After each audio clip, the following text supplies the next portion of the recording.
बुद्धिदाता श्री गजानन परमपूजनीय विद्वत रत्न doctor Ramchandra Maharaj Parnerkar, परमपूजनीय पूर्णवाद वर्धिष्णू doctor Vishnu Maharaj Parnerkar, सती सौभाग्यवती मनकर्णिका माता, सती सौभाग्यवती विमल माता,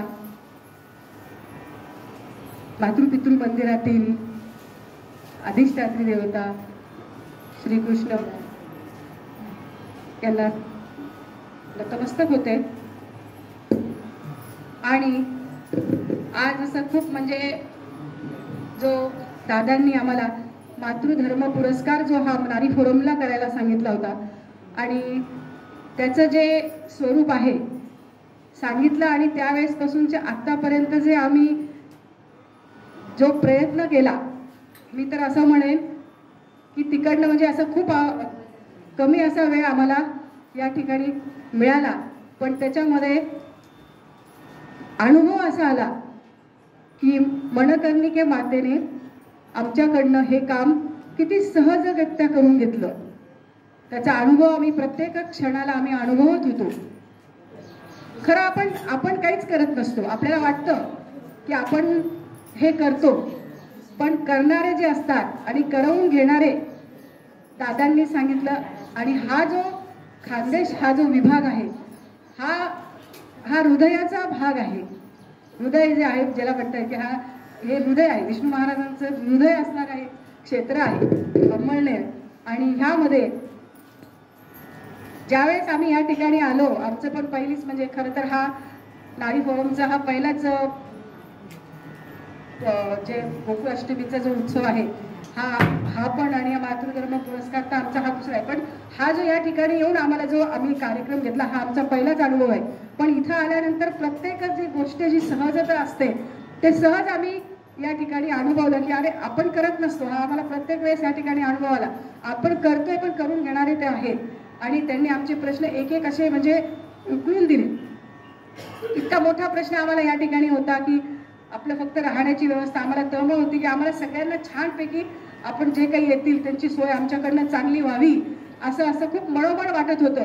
पण या ठिकाणी तशी सोय नसल्यामुळे ही खंतही होती, पण मातेने तो एका सेकंदात प्रश्न आमचा मिटवला की अरे नाही आहे ना आपल्याला वाडी ही आपलीच आहे। कारण तसं पाहायला गेलं तर मातेचा हा जिव्हाळ्याचाच विषय होता की त्या प्रत्येक त्यांचं जीवन आपण जर पाहिलं तर त्यांना बोरी नदी आणि वाडीबद्दल खूप प्रेम होतं आणि त्यांनी सांगितलं की अरे तुम्ही काही काळजी करू नका, आपलं आहे ना वाडी, असं आम्हाला सहज त्यांनी म्हणजे सहज मार्ग दाखवला आणि त्या मार्गावरून आम्ही इतकं सहज त्यांनी चाललो, आम्हाला काहीही त्रास या ठिकाणी झाला नाही। आणि इतकं सुंदर असा हा कार्यक्रम म्हणजे खूप सुंदर असा कार्यक्रम त्यांनी आमच्याकडनं करून घेतला। आणि या ठिकाणी या सगळेच म्हणजे अंमळनेर आणि जळगाव या सगळ्या टीमने आम्हाला खरंच खूप खूप म्हणजे खूप खूप त्यांनी सहकार्य केलं। मला आम्हाला आज खूप म्हणजे हे वाटतंय की आमचं ऊर भरून येते की आम्हाला त्यांनी एवढी सहकार्य केल्यामुळे आमचं ते पण काम खूप सहजगत झालं। आणि आज मी कीर्तनकारांचाही अनुभव सांगते की कीर्तनकार मागच्या वर्षी म्हणजे जेवढे आतापर्यंत जेवढे काही गोकुळाष्टमी या ठिकाणी झाली तर त्या पहिल्या ज्या नारी फोरम ज्येष्ठ त्यांचं नियोजन होतं, त्यांच्या त्या दरवर्षी येत होत्या आणि आम्ही सहजगत्या मी कार्यक्रम यांचा तिकडे झाला रुळगावला आणि त्या ठिकाणी आले आपल्या घरी चालून आले काका, म्हणजे मला काही त्या गोष्टीचं काही येत होतं, ते आले काका म्हणे माझी सुनबाई कीर्तन करते। आणि त्यावेळेस आमचा विचारच चालू होता, अंमळनेरच चालू होतो, म्हणजे अंमळनेरचा कार्यक्रम या महिन्यामध्ये अंमळनेरचा कार्यक्रम असतो, आपल्याला तो कार्यक्रम करायचा हा फक्त डोक्यामध्ये विचार होता। काका घरी आले माझी सुनबाई का करते, त्यांनी सगळं सांगितलं। अरे म्हणलं बा म्हणजे असं काही ठरवलं नाही, काही नाही, आपल्या घरी होऊन हे कीर्तनाचं जे काही आहे ते आम्हाला याचं भाग्य लाभलं। खरं तर मी त्यांना म्हटलं हो मी आता माझ्या आहे म्हटलं, पण मी माझ्या सगळ्या टीमला विचारते, आमच्या अध्यक्ष साहेबांना विचारते म्हटलं आणि सगळ्यांचं मत घेते आणि आपल्याला सांगतो, पण त्यांचे पण होते खरंच काय झालं म्हणजे हे जे आहे ते खरं आपण नाहीच करत आहे, ते करून त्या आहेत करून त्या आहेत, त्याच्यामुळेच खरं तर हे सगळं होतं। आणि खूप सुंदर असा कालचंही कीर्तन कालचा कार्यक्रम तर आम्हाला एक खूप मोठा असा अनुभव देऊन गेला की खूपच सुंदर अतिशय सुंदर कार्यक्रम कालचा जो सकाळपासूनचा आपण त्याच्यामध्येच होतो। खरं तर एवढ्या आपण रात्री आणि दिवस आणि रात्र आपण त्या ठिकाणी काम करून आपल्याला कुठेही काही असा थकवा जाणवला नाही आणि कोणत्या कार्यक्रमाचा शीण आला नाही। आणि याच्यामध्ये की कालचं कीर्तन आपण पाहिलं की अतिशय सुंदर असं कीर्तन कालचं त्यांनी जन्माचं केलं आणि आजही आपल्याला त्यांच्याकडनं काल्याचं कीर्तन आपल्याला त्यांच्याकडनं ऐकायचं आहे. त्यांना मी अशी विनंती करते की त्यांनी त्यांचं त्यांचं आरती त्यांना मी सांगते विनंती करते की त्यांनी कल्याणीचं स्वागत करावं.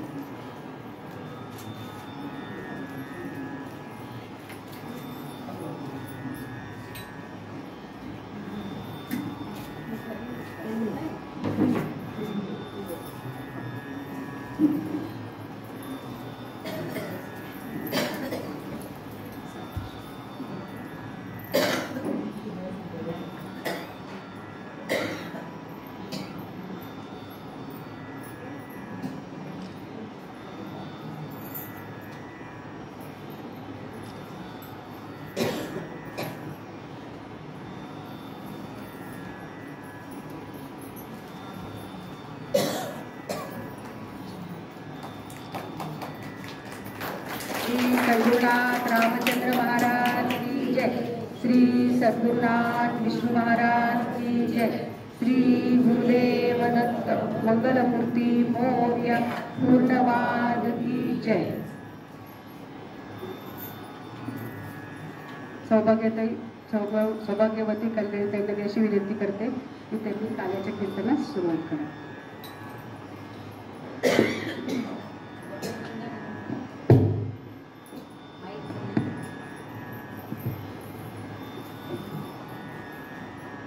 वक्रतुंड महाकाय सूर्यकोटि समप्रभ निर्विघ्नं कुरु मे देव सर्वकार्येषु सर्वदा.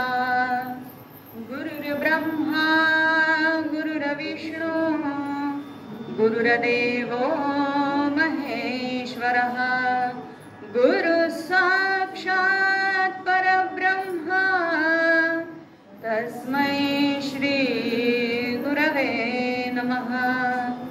ब्रह्मानन्दं परमसुखदं केवलं ज्ञानमूर्तिं द्वन्द्वातीतं गगनसदृशं तत्त्वमस्यादिलक्ष्यम् एकं नित्यं विमलमचलं सर्वधी साक्षिभूतं भातीतं त्रिगुणरहितं सद्गुरुं तन्नमामि.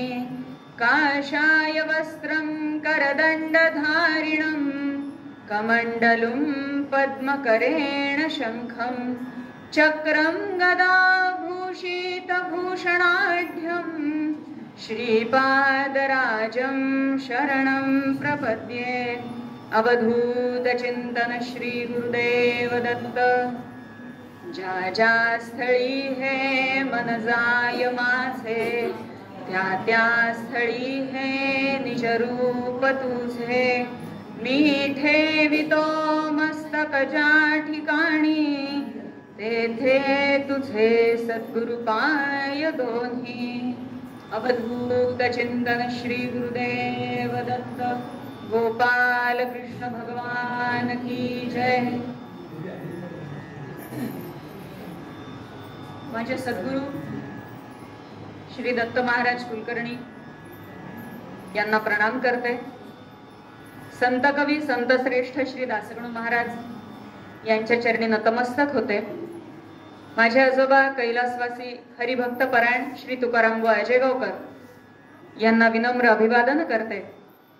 त्यांच्या सगळ्यांचा आशीर्वाद घेऊन आणि काल सांगितल्यासारखं की आजोळहून जी माझी गुरु परंपरा आली आहे त्या रामचंद्र महाराजांना विष्णू महाराजांना आदरतेने नम्रतेने प्रणाम करते आणि आजच्या काल्याच्या कीर्तनाच्या सेवेला सुरुवात करते.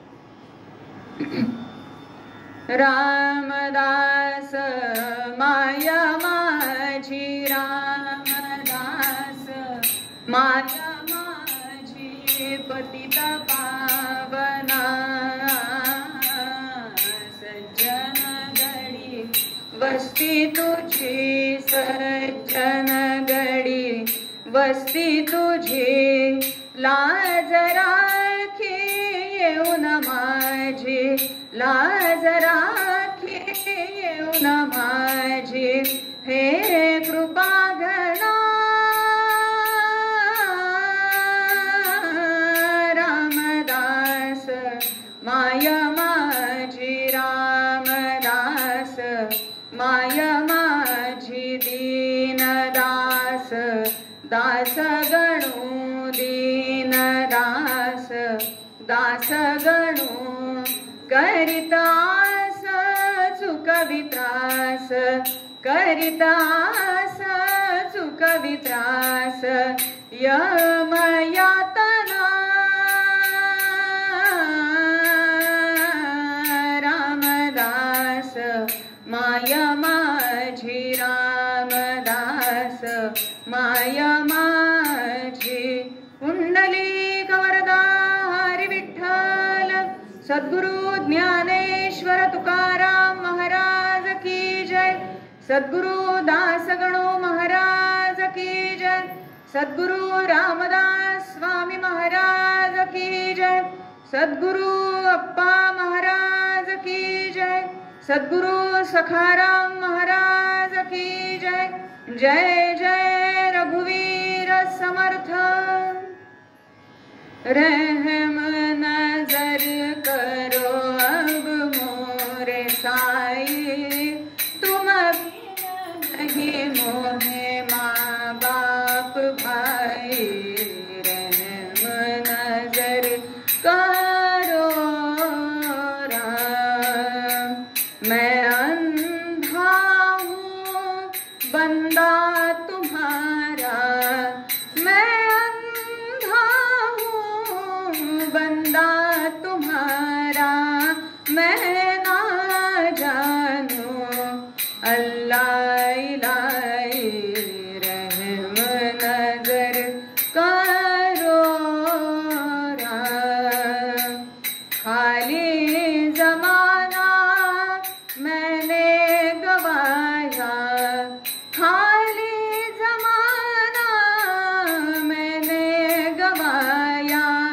साथी आखिर का किया न कोई, रहम नजर करो राम, अपने मस्जिद का झाड़ू गनो है, अपने मस्जिद का झाड़ू गनो है, मालिक हमारे तुम बाबा साई, रहम नजर करो अब मोरे साई, तुम बिन नहीं मोहे माँ बाप भाई, रहम नजर करो राम, कुंडलिक वरदा हरी विठ्ठल, सद्गुरु ज्ञानेश्वर तुकाराम महाराज की जय, सद्गुरु दासगणो महाराज की जय, सद्गुरु साईनाथ महाराज की जय, जय जय रघुवीर समर्थ। हो गुनिया निष्काम ध्यावा, जानकी जीवन राम, हो गुनिया निष्काम ध्यावा, जानकी जीवन राम, सारन किमपि या संसारी, सारन किमपि या संसारी, अनितीचे हे धाम ध्यावा, जानकी जीवन राम, हो गुनिया निष्काम ध्यावा, जानकी जीवन राम, कोण कुणाचे बाईल भासे, कोण कुणाचे बाईल भासे, सर्वधनाचे काम ध्यावा, जानकी जीवन राम,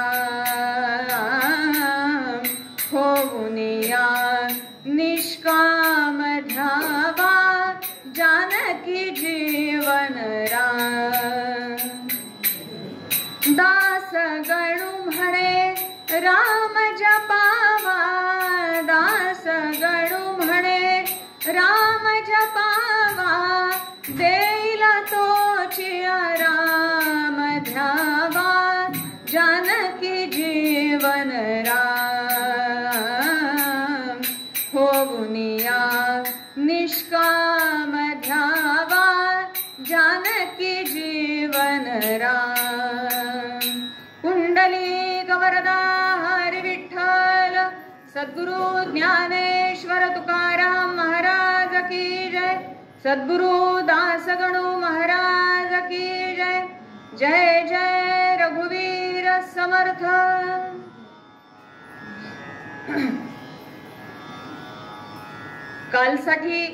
कालच्या कीर्तनासाठी जे पूर्वरंगाचं पद होतं तेच आजही आहे।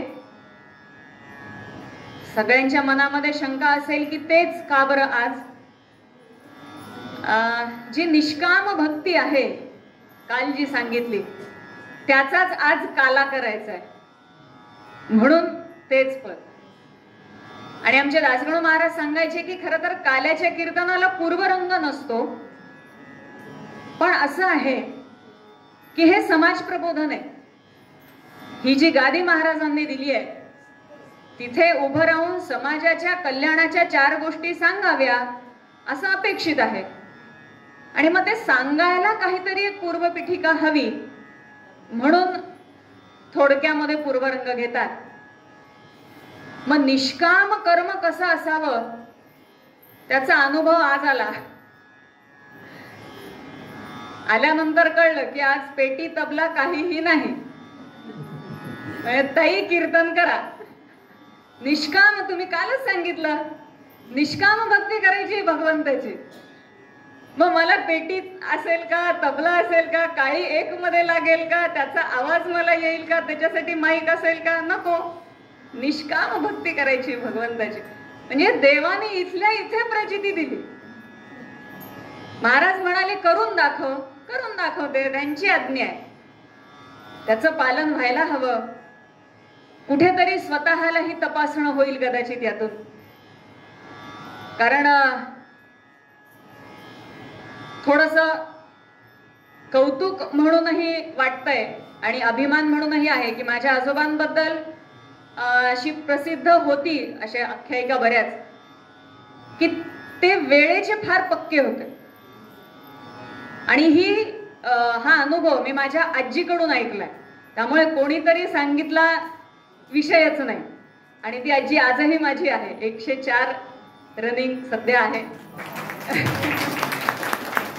आणि आमचं सौभाग्य आहे की तिचा सहवास आम्हाला लाभतो। आजोबांचे अनेक किस्से आम्ही लहानपणीपासून ऐकत आलो। तर तिने हे सांगितलं एक प्रसंग की इंदोरला, तेव्हा इंदोरची राणी होती आणि तिने आजोबांच्या कीर्तनाचा कार्यक्रम आयोजित केला। ठीक आहे म्हणाले, काही हरकत नाही। आणि दासगणू महाराजांची परंपरा जी साईबाबांनी आज्ञा केली दासगणू महाराजांना की तू तुझी जी पोलिसाची नोकरी आहे ती सोडून दे आणि तुझं जे काही काव्य प्रतिभा आहे ती काव्य प्रतिभा तू संतांच्या काव्यामध्ये लाव, हा आदेश साईबाबांनी सद्गुरु दासगणू महाराजांना दिला आणि त्यांनी तो पालन केला। आणि माझे आजोबा वयाच्या 8 ते 10 वर्षांपासून दासगणू महाराजांसोबत फिरस्तीवर असायचे। तो भरपूर मोठा प्रसंग आहे, तो इथे महत्वाचा नाही।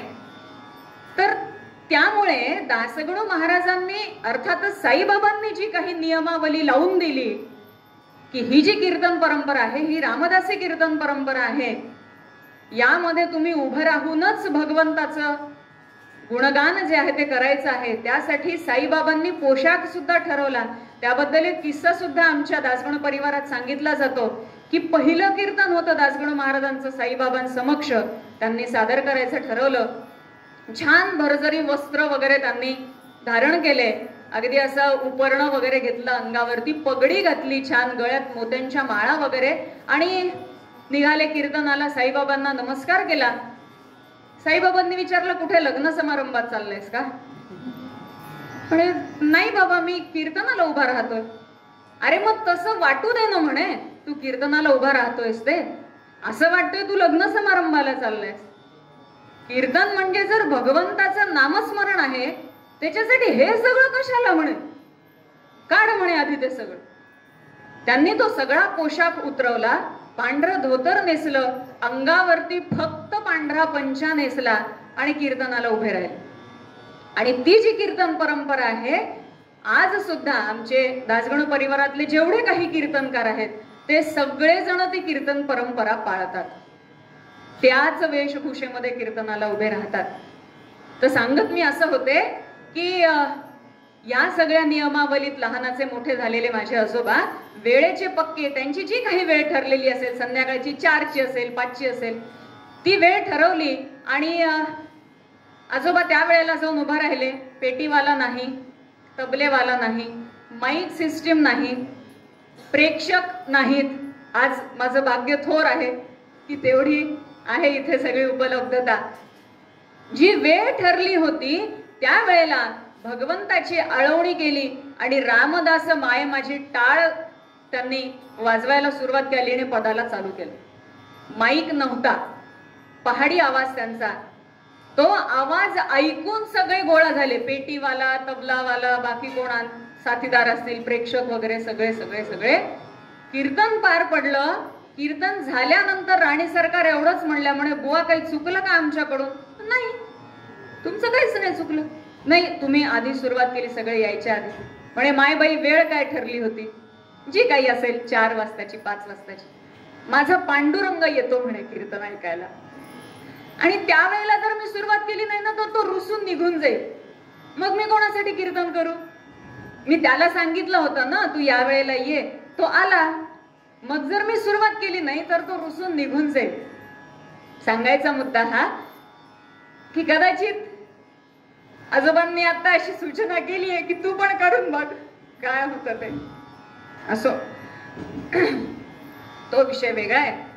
पण सांगायचं म्हणजे भगवंताची निष्काम भक्ती करायची आहे, कुठलीच इच्छा मनात ठेवायची नाही. आणि आपलं इथंच चुकतं. दादांनी सांगितलं निष्काम भावनेनी भगवंताचं नामस्मरण करा, या फापट पसाऱ्यात अडकू नका, या संसारामध्ये अडकू नका, कारण यात काही सारच नाहीये. मग ज्याच्यात सार नाहीये त्याच्यामध्ये आपण जर सार शोधायला गेलो तर हाती काही लागणार आहे का? काहीच नाही, व्यर्थ सगळा जन्म वाया आपला. मग भगवंतानी काल आपण जसं पाहिलं की एवढ्या मोठ्या सृष्टीमधून सुद्धा तो समाधानी नव्हता, आणि त्या मनस्थितीत त्याने जर आपल्याला निर्माण केलं तर आपल्यावरती केवढी जबाबदारी आहे. मग ही जबाबदारी आपण ओळखायला नको का? मग ही जबाबदारी जर ओळखायची तर आपल्याला आपलं स्व बाजूला ठेवावं लागतं. करता करविता तो आहे, त्याने जसं ठरवलं तसंच इथे होणार आहे. एक साधा विचार करा, आपण येताना रस्ता बघितला, काय अवस्था आहे रस्त्याची. भगवंताची कृपा म्हणून वर्षा जरा कमी आहे, वरुण राजाची कृपा जरा कमी झाली. ती जर अति प्रेम आलं असतं वरुण राजांचं तर काय खरं होतं हो. आता जसं काकूंनी सांगितलं की जी काही सोय, जी काही व्यवस्था, प्रत्येक जण वेगवेगळ्या गावाहून आलेले तिथे. इथे प्रॉपरचे मला असं वाटतं अगदी कमी असतील, पण मुख्य जे नियोजनात आहेत ते सगळे बाहेरगावी आहेत आणि तिकडून सूत्र चालवायचे. गंमत नाहीये, त्याची इच्छा असल्याशिवाय काहीच होत नाही. आणि त्यांनी देखील तो अनुभव सांगितला की दादांनी सगळं करून घेतलं, महाराजांनी सगळं करून घेतलं. आणि त्यांनी सांगितलेला किस्सा तर म्हणजे मी 100% त्यामध्ये सहमत आहे त्यांना, की काल सांगितल्यासारखं आईच्या माहेरी परंपरा आहे पारनेरकर महाराजांची. लग्नाच्या आधी थोडंफार आईकडून ऐकण्यात आलं होतं, पण लग्नाच्या नंतर हळूहळू संपर्क तुटला असं मी म्हणणार नाही. कारण गुरु लॉन्स मध्ये जेव्हा दादांचा कार्यक्रम झाला तेव्हा आम्ही होतो दर्शनाला. माझ्या मुलीच्या वेळेला मला आजही आठवतं, 8वा महिना होता, मी नांदेडला होते बाळणपणासाठी. तिथे जे गोदावरीच्या काठावरती मोठ्या महाराजांचं मंदिर आहे तिथे दादा आले होते आणि तिथे मी त्यांचं दर्शन घेतलं होतं. आमच्या लग्नाची पत्रिका सुद्धा दादांना दिलेली आहे. त्यामुळे संपर्क तुटला असं मी म्हणणार नाही, पण थोडासा जरा दुरावा आला, अंतर भरपूर असल्यामुळे. तो दुरावा सुद्धा आज दादांनी कमी केला की अगं कशाला चिंता करतेस म्हणे, तू पण माझीच लेकीस. आणि ती भावना तेव्हा आमच्या दोघींच्याही मनात होती, जेव्हा काकूंच्या घरी सगळं ठरलं की खरंच दादांनी बोलवलंय की अगं इकडे कधी येणार, हे पण तुझंच घर आहे, ही पण तुझीच परंपरा आहे. या सगळ्यामध्ये आम्ही कुठेच नव्हतो, किंवा सध्या जो कार्यक्रम आहे त्यात आपण कुठेच नाहीये, नाममात्र आहेत आपण. आपल्याला वाटतंय की आपण रात्री 1:30 पावणे 2ला झोपलो, सकाळी 5 वाजता उठून सगळं सुरू झालं. हे सगळं त्यांची प्रेरणा आहे. ना आपण झोपलो, ना आपण उठलो, ना आपण आवरलं, ना आपण इथे तितक्याच ताज्या तवान्या मनाने आणि तनाने इथे आहोत. सगळं काही सद्गुरू करून घेतात, सगळं काही भगवंत करून घेतो. मग हे सगळं जर त्याने करून घ्यावं ही इच्छा असेल तर मी आणि माझं हे सगळं आधी त्याच्या चरणावरती वाहावं लागतं, जे आपण कालच वाहून दिलं होतं. तत्सद कृष्णार्पणमस्तु जेव्हा काल केलं तेव्हा आजचा हा छान आणि प्रसन्न वातावरणामध्ये आपण काला साजरा करतो. आणि त्यामुळे प्रत्येक संतांनी सांगितलं की भगवंताला काय द्यायचंय, तर निष्काम भक्ती, निस्वार्थ प्रेम, एवढंच आपण भगवंताला देऊ शकतो. झाडावरचं फूल तोडून भगवंताला वाहणं खूप सोपं आहे, कारण तुझेच घ्यावे आणि तुलाच द्यावे असं येते. त्यात आपलं काही आहे का हो? तोडणं एवढी क्रिया सोडली तर बाकी काहीच आपलं नाही त्याच्यामध्ये. ना ते झाड आपण निर्माण केलंय, ना त्याच्यावरचं फूल आपण उगवलंय, ना त्याच्यातला सुगंध आपण निर्माण केलाय, ना त्याच्यातला टवटवीतपणा आपण निर्माण केलाय. सगळं काही त्याने निर्माण केलंय. म्हणजे तू निर्माण केलंयस ते तुझ्या चरणावरती वाहते, पण त्या फुलाच्या बरोबरीने माझ्यातला मी सुद्धा मी तुझ्या चरणावरती वाहते. हा भाव जेव्हा येतो ना, तो त्याला आवडतो. मग तुम्ही कितीही सुगंधी पुष्पांचे हार घाला, माळ घाला, उचलली घातली, उचलली घातली, नाही पावली त्याला, कदाचित टोचेल सुद्धा ती त्याला. पण एखाद्या गुलाबाचा हार घालताना छोटासा राहिलेला काटा, तो हार घालता घालता आपल्यालाच बापरे देवाला टोचला वाटतं. तो काटा नाही टोचणार, कारण त्याला कळलं की आपल्याला लक्षात आलंय. मग हा मी जेव्हा आपण त्याच्या पायावरती वाहतो तो त्याला आवडतो आणि तोच अपेक्षित आहे. कुठल्याही उत्सवाची सांगता आपण जी काल्याच्या कीर्तनाने करतो ना, त्याच्या मागचं कारणच हे आहे की जे काही आपण सगळ्या समारंभातून, उत्सवातून, प्रसंगातून, कार्यक्रमातून जे काही आत्मसात केलं, चांगलं ते माझं आणि माझ्यासाठी जे वाईट आहे ते मला बाहेर काढून टाकायचंय. कसं बाहेर काढून टाकायचंय? भगवंता तुझ्या चरणी अर्पण केलं ना तर ते माझ्यापर्यंत पुन्हा कधीच येणार नाही. ठरवून कोणीच मनुष्य वाईट वागत नसतो. ठरवून आपण कधीच कोणाबद्दल वाईट विचार करत नाही. कदाचित काही प्रसंग घडतात, कदाचित कोणामुळे तरी कोणाला तरी त्रास होतही असेल, पण ते मनात नाही धरून ठेवायचं. कारण आपण जेव्हा एखाद्याबद्दलचा राग, एखाद्याबद्दलचा द्वेष जेव्हा मनात घट्ट धरून ठेवतो, त्या अर्थी आपण भगवंताच्या ऐवजी त्याला जास्त महत्व देतोय. कारण त्याचेच विचार मनात आहेत, त्याचेच विचार हृदयात आहेत, आणि हृदयात आपल्याला भगवंताला ठेवायचंय. मग त्याच्यासाठी ती जागा सुशोभितच हवी, पवित्रच हवी, निर्मळच हवी. तिथे मात्र तडजोड नाही. आणि मग त्याच्यासाठी जर ती जागा निर्मळ ठेवायची आहे तर मला माझ्या विचारांना त्या जागेपासून लांब ठेवायचं. स्पर्श पण नाही होऊ द्यायचा मला. कमलपत्रासारखं आपलं मन असावं. किती पाणी पडतं कमलपत्रावरती? टिकतं का? थेंब सुद्धा टिकत नाही, थेंब सुद्धा नाही. तसं जर आपण आपलं मन ठेवलं तर अर्थातच ते भगवंताच्या, म्हणजे ते सिंहासनच आहे जणू भगवंतासाठी, आणि तो तितक्याच आनंदाने येऊन विराजमान सुद्धा होईल. बरं, आपल्याला कळणार सुद्धा नाही की हे कधी झालं. माझ्या हृदयात देव आहे हे मलाच कळलं नाही, कारण ते कळून घ्यायची गरजच नाहीये. आपण आपलं कर्म करायचंय. मा फलेषु कदाचन, फलाची चिंता करायची नाहीये. की आज मी एवढ्या वर्षापासून गुरुमंत्राचा जप करत आहे, आज मी एवढ्या वर्षापासून सद्गुरूंनी सांगितलेल्या सेवेचं अगदी काटेकोरपणे पालन करत आहे, मला काय मिळणार आता? झाले 5 वर्ष झाले, 10 वर्ष झाले, 15 वर्ष झाले, काय मिळणार? काय मिळायचे ते आधीच त्यांनी देऊन ठेवले, ते आपल्याला कळत नसतं. आणि ते जे त्यांनी दिलंय ना, ते दिलेलं दिसत नसतं, पण त्याचे परिणाम आपल्याला नंतर कळतात.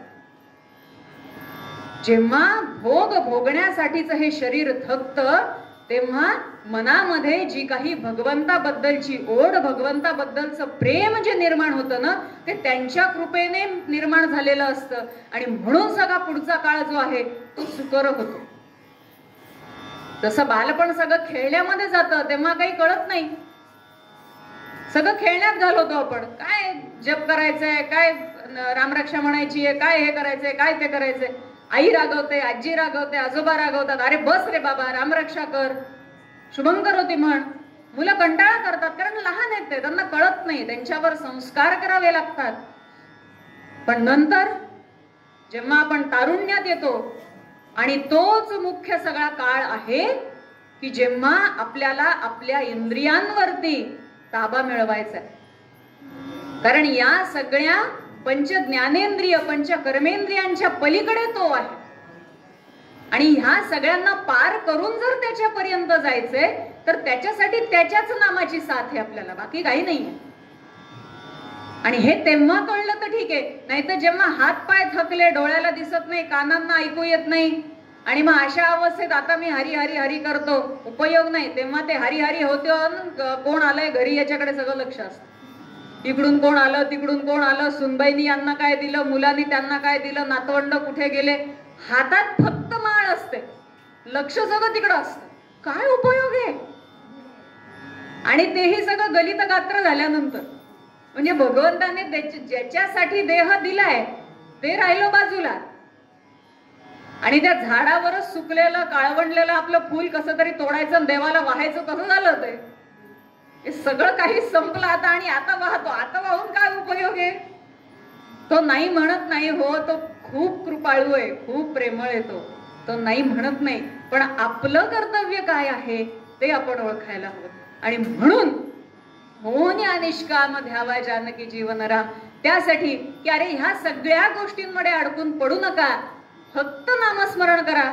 नामस्मरण केलं तर काही खरे, नाहीतर अवघडे. या सगळ्यातून तरुण जाणं, मग पुन्हा पुन्हा पुन्हा अडकत राहा त्याच सगळ्या चक्रांमध्ये. त्या चक्रांमधून जर आपल्याला बाहेर पडायचंय, तर त्याचा मार्ग एकच, ते म्हणजे भगवंताचं स्मरण. आणि ते स्मरण कसं करावं ते आपले सद्गुरू आपल्याला सांगतात. त्यामुळे आधी सद्गुरू चरणांवरती समर्पित व्हा, ते बरोबर आपल्याला भगवंतापर्यंत जाण्याचा मार्ग दाखवतील. रहम नजर करना है रे साई, रहम नजर करना, बच्चों का पालन करना, बच्चों का पालन करना. जाना तुमने जगत पसारा, जाना तुमने जगत पसारा, सब ही झूठ जमाना, सारे सब ही झूठ जमाना. बच्चों का पालन करना, बच्चों का पालन करना. मैं अंधा हूँ बंदा आपका, मैं अंधा हूँ बंदा आपका, मुझसे प्रभु दिखलाना, साए मुझसे प्रभु दिखलाना. बच्चों का पालन करना, बच्चों का पालन करना.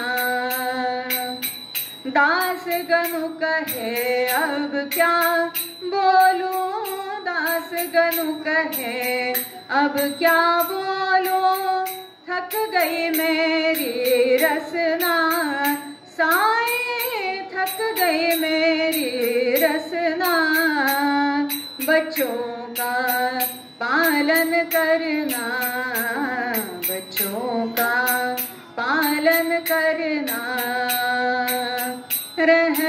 नजर करना, हे रे साई रहम नजर करना, बच्चों का पालन करना, बच्चों का पालन करना, बच्चों का पालन करना। कुंडली कवरदा हरी विठ्ठल सद्गुरु ज्ञानेश्वर तुकाराम महाराज की जय, सद्गुरु दासगणु महाराज की जय, सद्गुरु रामचंद्र महाराज की जय, सद्गुरु विष्णु महाराज की जय। जय जय रघुवीर समर्थ अवधूत चिंतन श्री गुरुदेव दत्त। मोठे निर्गुण ते अमंगळ निधी, खोडाळ तोंडाळ ही कापट्यावरी अंगीकारी न करी, मानापमानासही भक्ता पाहुन आपुल्या खचित जे, वेडे पिसे होतसे ऐशा अद्भुत बालका गणु म्हणे, वर्णो तरी मी कसे। गोपाल कृष्ण भगवान की जय। काल पाहिल्यासारखं पृथ्वीवरती राक्षसांचा भार अतिशय वाढल्यामुळे भगवंतांनी अवतार घेण्याचं ठरवलं आणि मग जी काही नंतरचे प्रसंग आहेत ते काल आपण जन्माख्यानामध्ये पाहिले। भगवंताचा जन्म 8व्या महिन्यातला, का बरं 8व्या महिन्यातला? तर असं सांगतं आपलं शास्त्र, आयुर्वेद शास्त्र, की गर्भ एक तर 7व्या महिन्यातला टिकतो किंवा 9व्या महिन्यातला। 8व्या महिन्यातला गर्भ म्हणजे ते बाळ शक्यतोवर जगत नाही असं म्हणतात। त्याच्या मागे शास्त्र असं आहे की जी ऊर्जा आहे आईच्या ठिकाणची आणि बाळाच्या ठिकाणची, ज्या वेळेला आई आपल्या गर्भामध्ये एका जीवाला धारण करते त्यावेळेला ती 2 ऊर्जा आपल्या शरीरामध्ये सांभाळत असते। आणि हे मी वर्णन माझ्या सगळ्या महान अशा मातांसमोर करतेय, हे माझं केवढं मोठं भाग्य आहे।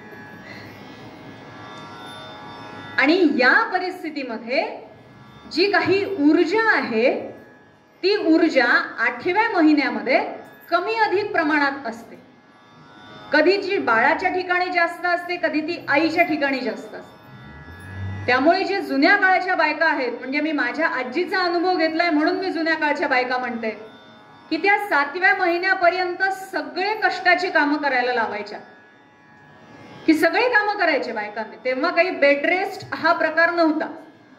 7व्या महिन्यापर्यंत त्या बाईनी सगळे शारीरिक कामं करायचे। हा, अगदीच खूप काही जड उचलणं वगैरे असं नाही, पण 8व्या महिन्यामध्ये मात्र त्या स्त्रीची अतिशय काळजी घेतली जायची। त्याचं कारण हे असायचं की कधी तो ऊर्जाचा स्रोत आईच्या ठिकाणी जास्त असतो, कधी तो बाळाच्या ठिकाणी जास्त असतो, आणि कदाचित त्या प्रसंगामध्ये जर प्रसूतीची वेळ आली आणि तो ऊर्जेचा स्रोत जर आईकडे जास्त राहिला तर बाळ जगत नाही। हे त्याच्या मागचं शास्त्र आहे, म्हणून असं म्हणतात। आणि कमी अधिक प्रमाणात हे खरं आहे, आणि म्हणून 8व्या महिन्यातला गर्भ हा जगत नाही असं म्हणतात। आणि भगवंतानी तीच गोम पकडली। नारदांनी सांगितलं, म्हणे देवा अवतार घेताय, जरा सगळा आढावा घेऊन येतो म्हणे। काही हरकत नाही म्हणे, आतापर्यंतचे सगळे तुमचे अवतार जे आहेत ते शुद्ध पक्षातले, वद्य पक्ष काय भूतांनी निर्माण केलाय, तो रुसलाय म्हणे वद्य पक्ष, असं आहे, काही हरकत नाही, वद्य पक्षात जन्माला येऊ म्हणे। आतापर्यंतचे सगळे अवतार तुमचे दिवसाचे, रात्र रुसली आहे म्हणे, मी काय केले, काही हरकत नाही, रात्री जन्माला येऊ। आणि असं करत करत करत जी काही भगवंताच्या जन्माची वेळ ठरली, ती वेळ आपण जी काल साजरी केली जन्माष्टमी, आणि आज जो आहे तो भगवंताच्या नामाचा काला करायचा आहे। आपल्या सगळ्यांच्या ठिकाणी जे भाव आहे ते सगळे भाव एकत्रित करून तत्सदकृष्णार्पणमस्तु हा भाव आज आपल्याला ठेवायचा आहे। भगवंतांनी जन्म घेतला 8व्या महिन्यामध्ये, पहारेकरी सगळे निवांत होते। सगळ्यांनी विचार केला की 8वा महिना आहे, होत नाही माहिती आहे, जाऊ द्या म्हणे तेवढंच थोडंसं जरा 1 महिना थोडंसं रिलॅक्स, कारण असंही यावेळेस कंसाने खूप अगदी स्ट्रिक्ट वॉर्निंग देऊन ठेवलेल्या होत्या, त्याच्यामुळे थोडंसं जरा आपण निवांत राहू. आणि त्यात पुन्हा रात्रीची वेळ, त्यामुळे जरा सगळेच निवांत होते. त्यातच भगवान मातेसमोर प्रकट झाले आणि आईने केलेल्या विनंतीप्रमाणे आईला त्यांनी मातृसुखही दिलं. अगदी क्षणामध्ये छोटंसं नुकतंच जन्मलेलं बाळ भगवान झाले. आईचं वात्सल्य त्यांनी अगदी पोट भरून पिलं, आईला देखील तृप्त केलं. आणि वसुदेव म्हणतात की हे बघ देवकी, असं आहे की भगवंताचं कार्य आहे आणि त्या कार्यामध्ये आपण अडथळा व्हायचं नाही, त्यामुळे आता जास्त तू मायेमध्ये पडू नको. असं आहे, आपल्या समोर साक्षात सती माता आहे की आईच्या ठिकाणी जितकं वात्सल्य आहे तितकीच कठोरता सुद्धा आहे. या दोन्ही गोष्टी जर सांभाळल्या जातात त्या फक्त मातृशक्तीमध्ये सांभाळल्या जातात. आणि म्हणून हे सगळं वर्णन आपण आज इथे मातृशक्तीच्या ठिकाणी करतोय. तर अशी ही शक्ती, त्यांना भगवंतांना टोपलीमध्ये घेतलं वसुदेवाने आणि निघाले. भगवंताच्या कृपेने सगळे काही बंधनं दूर झाले होते, सगळे कड्या कुलप सगळे काही निखळून पडले होते. त्या वारकऱ्यांच्या मधून वसुदेव बाहेर पडले. धो धो धो धो असा मुसळधार पाऊस सुरू. गंगेला एवढा पूर आला की आता पाणी बहुतेक नाकातोंडात जातं अशी वेळ आली. तर दासगणू महाराजांनी वर्णन केले की तो पूर आला कशासाठी, की यमुना म्हणते भगवान जन्म घेतलात, आम्हाला दर्शन नको तुमचं. भगवान विचारतात, अगं बाई तुझं सगळं खरं आहे, पण माझ्या वडिलांच्या जर नाकातोंडात पाणी गेलं तर ते मला कसं पार करवतील म्हणे. असा वेडेपणा करू नको, काही हरकत नाही. टोपलीतून हळूच छोटासा पाय बाहेर काढला, यमुनेच्या पाण्याला भगवंताच्या पायाचा स्पर्श झाला. आणि असं वर्णन आहे भागवतात सुद्धा की ती यमुना अशी दुभंगली, जणू बायका वेणी फणी करताना मधोमध भांग पाडतात त्याप्रमाणे ती यमुना दुभंगली. आणि अगदी छान सरळ रस्ता असा वसुदेवांना मिळाला भगवंताला घेऊन जाण्यासाठी. दादांनी आख्यानात खूप सुंदर वर्णन केले की ते म्हणतात की निघालेत भगवंताला घेऊन आणि रात्रीची वेळ असल्यामुळे कोणीच जागं नव्हतं आणि त्यात 2च जीव जागे होते म्हणे. कोणते? कावळा आणि गाढव, 2च जीव जागे होते. त्यामुळे कावळे बुवा आले काव काव काव काव करत. देव म्हणतात, का रे बाबा काय झालं, एवढा का बरं ओरडतोय? म्हणे देवा किती सगळे जण झोपलेत म्हणे, प्रत्येकाला ओरडून ओरडून उठवते, आवाज बसायची वेळ आली हो म्हणे, काय करणार, कोणीच उठायला तयार नाही. असू दे रे म्हणे, काय अरे असं कसं असू दे, तुम्ही जन्म घेतला, तुम्ही अवतार घेतला आणि तुमच्या दर्शनासाठी कोणीच नाही, खूप ओरडलो म्हणे देवा मी. आता देवाला काही लक्षात येत नाहीये काय सगळं कशासाठी सांगणं चाललंय. म्हणे बरं शाबास, काय पाहिजे तुला बक्षीस? हा देवा आता आलात म्हणे खरा मुद्द्यावरती. परत तो कावळा तो इतका शहाणा, तो म्हणला आज मी माझ्या एकट्यासाठी मागून, बाकीचे माझे सगळे भाऊ बंद ओरडतील ना म्हणे माझ्या नावाने की तू एकट्याने सगळं घेतलं. मग म्हणे देवा द्यायचं असेल तर माझ्या एकट्याला नको, माझ्या कुळाला द्या म्हणे.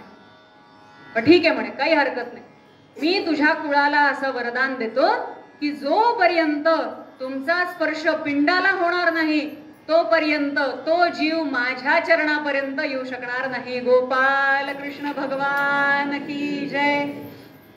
ती प्रथा आजही सुरू आहे. लोक अक्षरशः दिवस दिवस वाट बघत बसतात, ये रे बाबा पटकन शिवून जा, अशी वेळ येते, शेवटी त्याच्यात पाय पडावं लागतं. मग आम्ही पूर्वी काय काय केलं ते सगळं आठवतं मग त्यावेळेला. असं गमतीचा भाग वेगळा. ते पार पडलं प्रकरण. थोडं पुढे जातात की गाढव आला समोरून.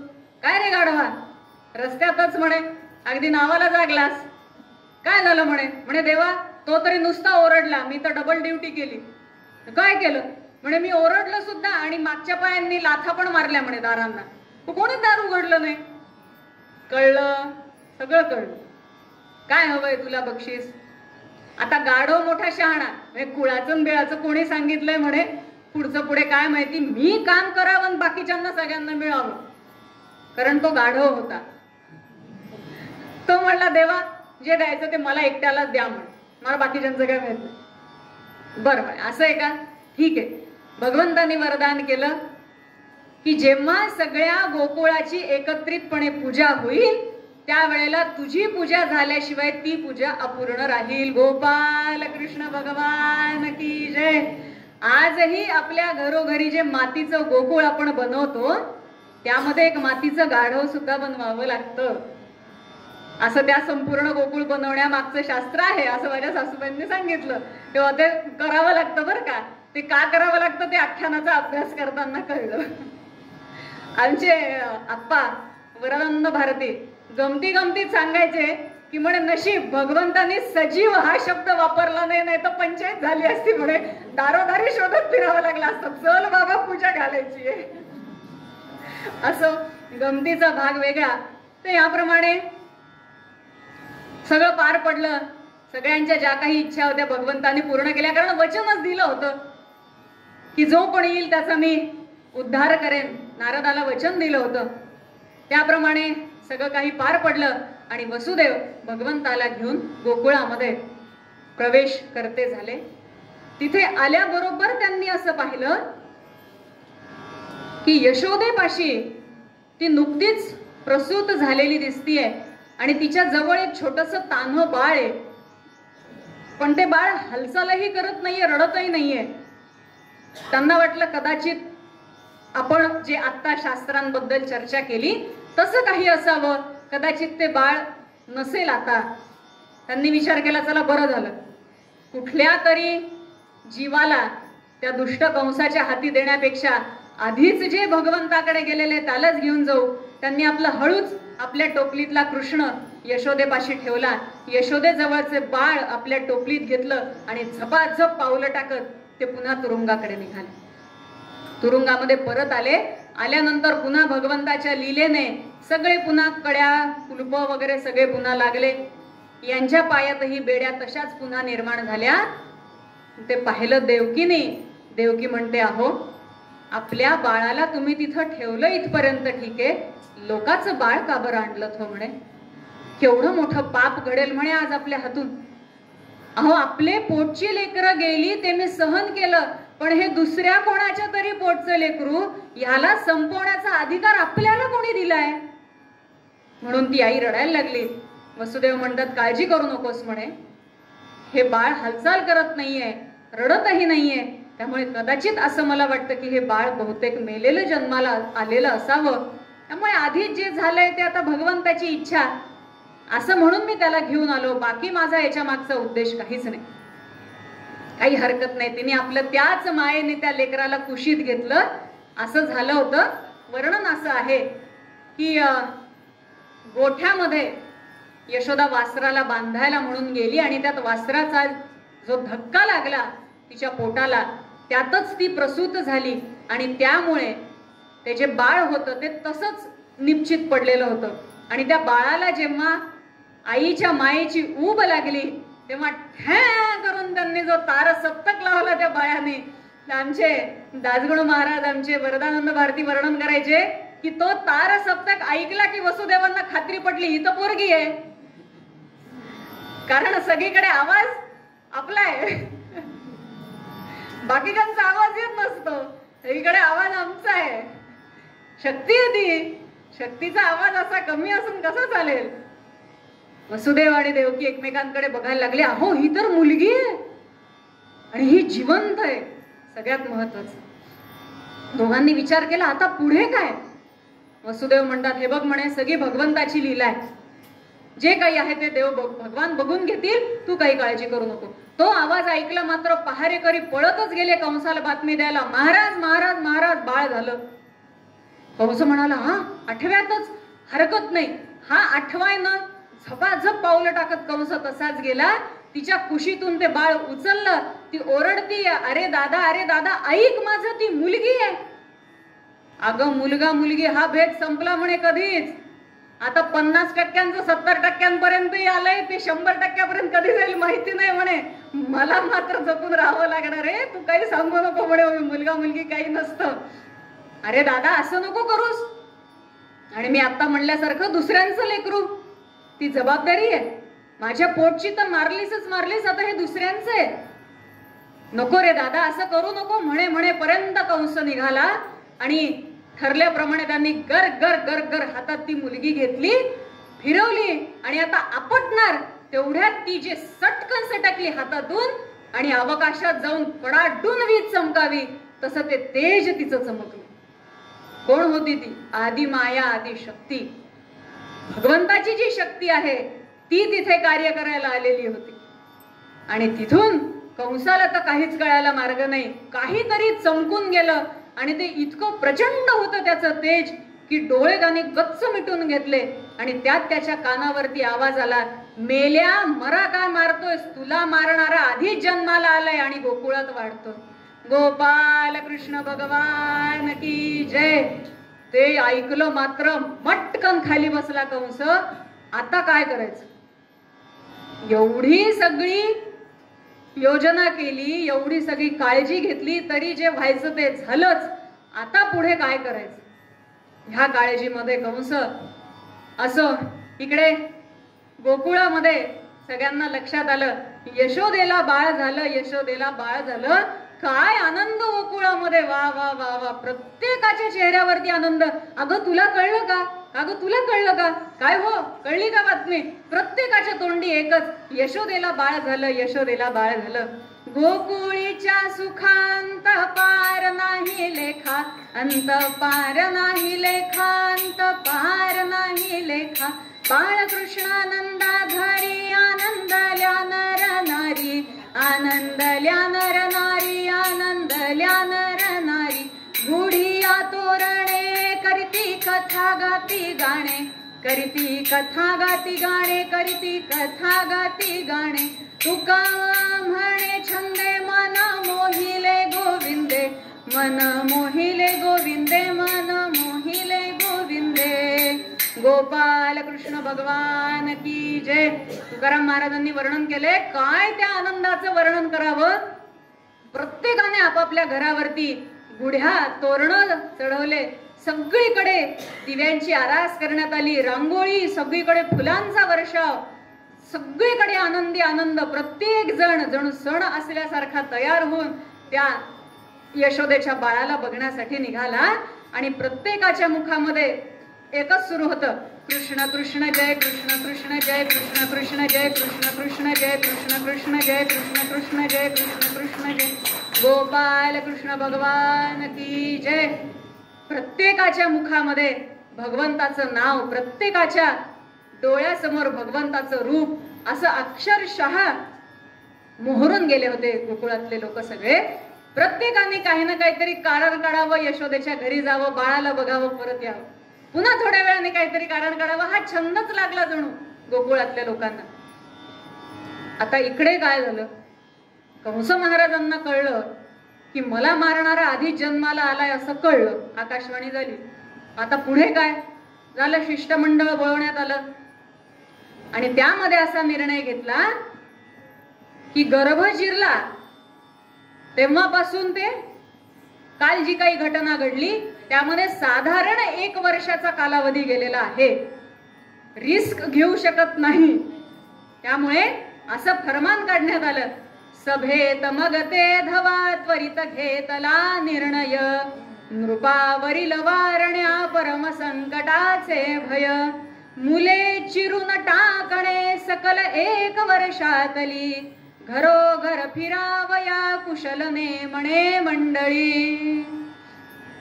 1 वर्षामधली जेवढी काही लहान मुलं आहेत, आता गोकुळात आहे हा पण पत्ता कळलाय, त्यामुळे पटकन गोकुळात जायचंय. आणि 1 वर्षातली जेवढी काही मुलं आहे, 1 वर्ष आणि त्याच्या खालची, त्या सगळ्या पोरांना पटापट मारायला चालू करायचं. महामारीच जणू काय झालं. फरमान निघालं. पहिला विडा कोण उचलणार? पहिला विडा उचलला तो पूतना मावशीनी. बाय हात का खेळ आहे, काहीच कठीण नाही म्हणे. काय, एकतर सगळीकडे सध्या लोकसंख्या खूप वाढत चाललेली आहे आणि स्वच्छता नाही. पोरं आपलं काही कुठेही जातात, काही तोंडात घालतात, काही करतात, इन्फेक्शन होतं. भरपूर कारण आहेत म्हणे. मी जरा डॉक्टरीची पदवी वगैरे तिने घेतली आणि मी देते म्हणे व्हॅक्सिन. निघाले आपल्या पूतना मावशी. आमचे दासगण महाराज वर्णन करतात, कुटील कुंतला हरिणाक्षीती, कुटील कुंतला हरिणाक्षीती, सुहास्य वदना धरी कपटे अभिनव वेशाधरी, कपटे अभिनव वेशाधरी, द्वयाधराची प्रभा विराजे, प्रवाल रागा परी गुलाबी झाक कपोलावरी, गुलाबी झाक कपोलावरी, सड पातळ बांधा नाजूक शोभे किती, लवली नितंब भारे रंभोरुती अति, वरवर नखरा केला परंतु हाला हलांतरी, गणू म्हणे जाणत अवघा हरी, गणू म्हणे जाणत अवघा हरी रे. असा काही वेश तिने धारण केला. कोणती ठरलेली पार्लरवाली होती माहिती नाही, पण अशी काही एकदम परफेक्ट की आत गेली बाहेर आल्यावर कोणीच ओळखलं नाही कोण आहे.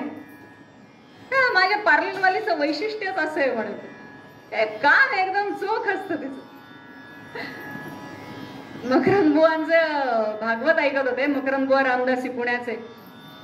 त्यांनी भागवतात वर्णन करताना पूतना मावशीचं वर्णन केलंय की तिने पहिला विचार असा केला म्हणे की आपल्याला सज्जनांच्या मध्ये जायचंय. भूत प्रेत पिशाच त्यांच्यात जायचं असतं तर सगळा केश सांभार ठेवला असता म्हणे, पण सज्जनांमध्ये जायचंय म्हणून आपलं चापून चोपून वेणी आंबाडा भांग वगैरे अगदी नीटनेटकं. म्हणजे पाश्चात्य संस्कृतीचा किती आपल्यावरती पगडा इतका प्रबळ झालेला आहे की ते गोड वाटायला लागलं हो आपल्याला. काय काय म्हणजे एक एक नग दिसतात. काही दिवसांपूर्वी माझ्या मुलीला काहीतरी प्रोजेक्टसाठी लागणार होतं सामान म्हणून आम्ही जवळच्या दुकानात जात होतो. दुर्दैवाने थोडासा अंधार पडला होता आणि तेवढ्याच समोरून स्कूटीवरती आलं एक ध्यान. बरं, अंगात कपडे पण काळे, सभोवताली सगळा अंधार आणि त्यात सगळा केश सांभार. मी आणि ते आम्ही दोघे 2 मिनिटं बाजूला थांबलो. जाऊ दे बाई म्हणलं, नको उगीच आपल्याला काही बाधा वगैरे. एवढा तो प्रकार वाढलाय. काय त्यामध्ये भूषण आहे तेच कळत नाही.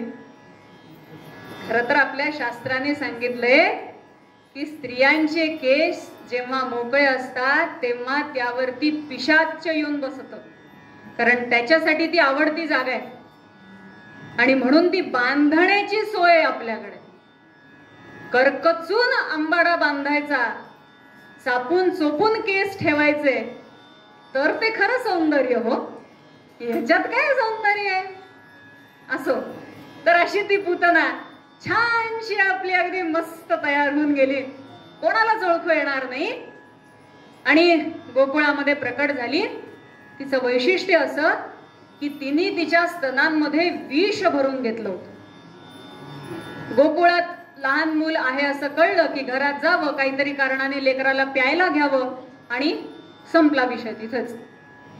असे 5-50 पोरं झाली. भगवंतांनी विचार केला, बाबा माझ्यामुळे त्यांना का बरं त्रास, त्यांनी काय चूक केली. म्हणून भगवंतांनी तिला प्रेरणा दिली, मी इकडे सरळ या म्हणे. गुगल मॅप स्ट्रेट, कुठंच वळायचं नाही, सरळ यायचं. झालं, तिने आपला मॅप लावला, आली नीट यशोदेच्या घरी, नंदाच्या घरी. गर्दी होती सगळी. काय गडबडे काय गडबडे काय गडबडे माहिती नाही तुम्हाला, आमच्या यशोदेला बाळ झाले, काय सुरेखे म्हणून सांगू. झालं, तिला कारणच मिळालं. ताड ताड ताड ताड गेली आणि जाऊन डायरेक्ट यशोदेच्या पलंगावरच. काय यशोदे, ओळखलं नाहीस का मला? आता यशोदा आधीच तर सारखी गर्दी, ते बाळ रडतं, त्या सगळ्या गडबडीमध्ये बाळंतीण बिचारी ती आपले विचार करते, नाही हो म्हणे, नाही ओळख. असं असं काय करते म्हणे, तुझ्या वडिलांचा चुलत आते मावस भाऊ नाही का, त्यांची मी पुतणी. हा, चुलत आत्ते मावस भाऊ त्याची पुतणी. अगं नात्याने मी तुझी बहीण नाही का म्हणे, असं काय करते? असेल बाई, आता काही लक्षात राहत नाही म्हणे. एक तर काय लेकरू सारखं रडतं, रात्रीची झोप होत नाही, त्यात दिवसभर ही गर्दी. हा तेच मला म्हणायचे म्हणे, किती गर्दी ठेवली इथे. आत्ता झालंय बाळ, छोटं बाळ आहे, जावळाचं बाळ आहे, आणि एवढी गर्दी करत असतात म्हणे. बाळाच्या भोवती दृष्ट होते बाळाला. आता ही सांगणार बाळाला दृष्ट होते. हो बाई, आता काय करावं, सारखं दचकतोय पोरग. हा म्हणलं होतं ना मी तुला, नक्की दृष्ट झाली म्हणे. मला खूप छान दृष्ट काढता येते, मी सांगते म्हणे काय काढायचं. मी काढिते दृष्ट उत्तम, आणा पंचरंगी रेशीम, ते ऐकता पुरुषोत्तम, हसता झाला निजलीले. वा वा वा म्हणे, काय मावशी आहे माझी, दृष्ट काढायला आली आहे. आता कारण बाळाला जवळ घ्यायचं तर सगळ्यांना कुठं ना कुठेतरी पाठवायला पाहिजे. मग जेवढ्या काही गवळणी जमा झाल्या होत्या, तू एक काम कर म्हणे, तू चौरस्त्यावरची माती आण, तू एक काम कर, तू फाटकी चप्पल आण, तू एक काम कर, तू फुटकं खापर आण, अमुक आण तमुक आण, 7 रंगाचे रेशीम आण, हे आण ते आण. यशोदेला सांगितलं जा म्हणे, त्या चुलीतली राख असेल म्हणे ती घेऊन ये. असं करत करत करत सगळ्यांना तिने दूर पाठवलं. आता तिथे फक्त पूतना आणि भगवान. झालं, क्षणाचाही विलंब केला नाही. तिने भगवानांना मांडीवर घेतलं आणि आपला स्तनाग्र त्यांच्या मुखामध्ये दिला. भगवान म्हणाले, याचीच वाट बघत होतो. कारण म्हणे आम्हाला शंकर म्हणतात म्हणे नेहमी, तुमचं काय शेषनागावरती आरामशीर असता, माईसाहेब पाय दाबतायत, तुमचं सगळं निवांत असतं, आम्हाला विष प्यावं लागतं. विष्णू भगवान म्हणतात, देवा आम्ही विषही पितो आणि लक्ष्मी पण नांदवतो, असं आहे म्हणे आमचं. गोपाल कृष्ण भगवान की जय. भगवंतांनी डोळे मिटले आणि दादा वर्णन करतात, चुर चुर चुर ओढी विषतो देवराणा, बघत वरी हराया पूतना प्राण जाणा, निज बला फुले ते एक ठाई करोनी, कवळी द्वय करांनी पूतना चाप पाणी. गोपाल कृष्ण भगवान की जय. भगवंतांनी एकदा का ते तोंडात घेतलं की त्यातून विषामागून दूध, दुधामागून तिचे पंच प्राण ओढायला चालू केली. आणि जेव्हा एक एक प्राण जायला लागला तेव्हा पूतनेच्या लक्षात आलं, बाई या लेकराची ओढ काही वेगळीच आहे. 5-50 पोरं मारले आतापर्यंत, हे काहीतरी वेगळंच दिसतंय. आणि मग नंतर तिच्या लक्षात आलं की माझा प्राण जातोय, काय प्रकरण आहे हे. असं म्हणून भगवान त्यांचे पाय छान जे नाचवत होते त्या पायांकडे लक्ष गेलं. पायांवरती शंख चक्र गदा ही सगळी चिन्ह पाहिली आणि तिच्या लक्षात आलं, भगवंता चूक झाली, आता तूच मला काय तो तार. मज सोडी रे सोडी आता घन निळा, मम प्राण झाला गोळा, जरी आले मी कपट करून ये ठाया, लागले तुझ्या परी पाया, तव पाय मुक्तीला देती, या परी पुराणे वदती, तुझ पुरुष पुराण म्हणती, हे आणून या ध्यानी उद्धरी मजला, तू नागर बंसीवाला. तिने आपले भगवंताचे चरण धरले घट्ट. देवा आता तूच सोडव यातून. मान्य मी कपटाने आले, पण मी तुला ओळखू शकले नाही. भगवंता मला सोडव यातून. देवांनी विचार केला की आता ही शरण आली आहे, हिला तर मोकळं करायचंच आहे, पण हिला जर अशीच सोडून दिली तर ही पुन्हा काहीतरी नवीन कपट करून येईल. त्यामुळे आता इथेच हिचं प्रकरण संपवा. एक लाथ मारली छातडावरती आणि पूतना पूर्ण स्वरूपी जाण, पसरली तेथे दंडायमान, हृदयावरी भगवान खेळू लागला तियेच्या. तीच लाथ एक तिच्या धडाला मारली, धाड दिशी ती पूतना कोसळली. आणि ती कोसळल्यावर मग तिचं खरं रूप बाहेर पडलं. सगळ्या गोकुळाला अक्षरशः भूकंपाचे धक्के पडले. काय झालं काय झालं काय झालं. सगळे जे इकडे तिकडे गेले होते सगळे पळतच आले. काय झालं आणि येऊन बघताय तो काय, वर्ण सावळा जणू कोळसा, दात मुखीचे नांगर जैसा, एक एक बोट दुसरा वासा, वेश तियेचा अभिनव ऐसा, 60 योजने लांब धडाची, नाक बयाचे गुहानगाची, खबर घेतली गोकुळाची, गाळण झाली आयाबयांची, स्मृती कुणानच्या भगवंताची, श्रीकृष्णाची थकली वाणी दासगणूची. असं ते आबडबंब सगळं रूप पाहिलं आणि अक्षरशः सगळे घाबरले. पाय खालची जमीन सरकली. अरे हे काय म्हणे, नवीनच काहीतरी प्रकरण दिसतंय. आणि मग आपला कृष्ण कुठे, एवढूस छोटस बाळ ते कुठं गेलं, एवढ्या मोठ्या धडाच्या खाली गेलं का काय, असं म्हणून सगळ्यांनी शिड्या लावल्या तिच्या पोटाला, दोन्हीकडून 2-2, 4-4. त्या शिड्यांवरती सगळे गोप चढले आणि सांगतायत काळजी करू नका, भगवान आहेत इथेच खेळतायत. हळूच देवाला खाली घेतलं. प्रत्येक गवळणीने देवाला आपल्या जवळ घ्यावं, डाव्या पायाच्या अंगठ्याची धूळ घ्यावी आणि देवाच्या मस्तकी लावावी. कृष्णा कोणाची नजर नको लागायला. सगळे ऋषी मुनी मोठे मोठे अधिकारी माना खाली घातल्या हो सगळ्यांनी. देवा पंचसुक्त पवमानाचे अभिषेक पण इतक्या प्रेमाने घेत नाहीस म्हणे आणि यांच्या पायाची धूळ तू इतक्या प्रेमाने कपाळाला लावून घेतोयस. काय भगवंता तुझी लीला आहे. देवाला सांगायचं काहीही अर्पण करा हो, भाव पाहिजे तिथे. भाव असेल ना तर तो देव इतक्या प्रेमाने घेतो की कशाचाही नैवेद्य दाखवा. आज पंचपक्वान्न का बरं नाही ही तक्रार देव तुमच्याकडे करणार नाही. अहो जनाबाईंची कोरडी भाकरी खाल्ली हो शिळी त्याने, त्याला काय पंचपक्वान्नाची गोडी असणार आहे किंवा आस असणार आहे. असे हे भगवान प्रत्येकाने आपल्या डावा पायाचा अंगठ्याची जी धूळ आहे ती भगवंताच्या कपाळाला लावावी. माझ्या कृष्णाला कोणाची नजर नको लागायला. झालं एकामागे एक संकट चालू. असंच तृणावर्त, शकटासूर अनेक असुर आले आणि पूतनेप्रमाणे भगवंताने त्यांची पण वाट लावली. आता त्यानंतर मामळ भट त्यांनी विडा उचलला. हे बाकीच्यांना काही जमलं नाही म्हणे कंसा, मी करून दाखवतो म्हणे, मला माहिती म्हणे कसं करायचं, काही हरकत नाही मग जा. आता मामळ भटांनी वेश घेतला कुडमुड्या जोशीचं. आता कुडमुड्या जोशी करणार काय, प्रत्येक दाराच्या समोर उभं राहणार आणि सांगणार, कुंडली मांडणार, भविष्य सांगणार, हे त्यांचं काम. आले गोकुळामध्ये, कुंडली मांडणार, भविष्य सांगणार. सगळ्या गोपिका म्हणे बरं झालं बाबा आलात म्हणे, आम्हाला गरजच होती तुमची. म्हणे मला माहिती आहे, मला माझीच गरज होती तुमची. काय झालं म्हणे, आमचा हा कृष्ण आता थोडेसे मोठे झाले होते भगवान, काय करावं म्हणे, जन्माला आला तसे काही ना काहीतरी संकट चालूच येतो म्हणे त्याच्या मागे. बघा तरी म्हणे त्याच्या कुंडलीमध्ये काय काही नाही, काही शांती वगैरे करायची आहे का, काय होम हवन वगैरे सांगा म्हणे. म्हणे सांगतो बाई, मला दक्षिणा काय, त्यामुळे तुम्ही सांगा काय ते. माणसी 1-1 पायली तांदूळ, माणसी 1-1 पायली गहू आणि माणसी 1-1 रुपये दक्षिणा, एवढं देत असाल तर कुंडली मांडतो म्हणे. आता भगवंताच्या प्रेमापुढे हे सगळं जास्त होतं का त्यांना. देतो म्हणे, काही हरकत नाही, मांडा कुंडली. बसले आपले छान मांडी वगैरे घालून, बसायला पाठ, टेकायला पाठ.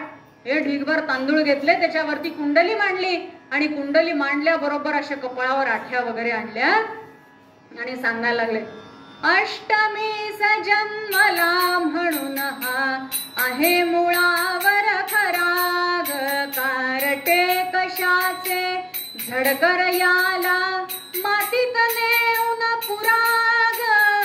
अष्टमी जन्मला म्हणून हा आहे मुळावर खराग, पाय पांढरे वर्ण सावळा वाटोळे हा करी ग. म्हणून तुला सांगतो यशोदे, ठेवू नको याला घरी ग. अष्टमी जन्मला म्हणून हा आहे मुळावर खराग, करून चोऱ्या घर घर हाके भ्रष्टवील गवळणी ग. नाश कुळाचा करील वेडे हाचा पण होऊनी ग. अष्टमी जन्मला आहे मुळावर खरा,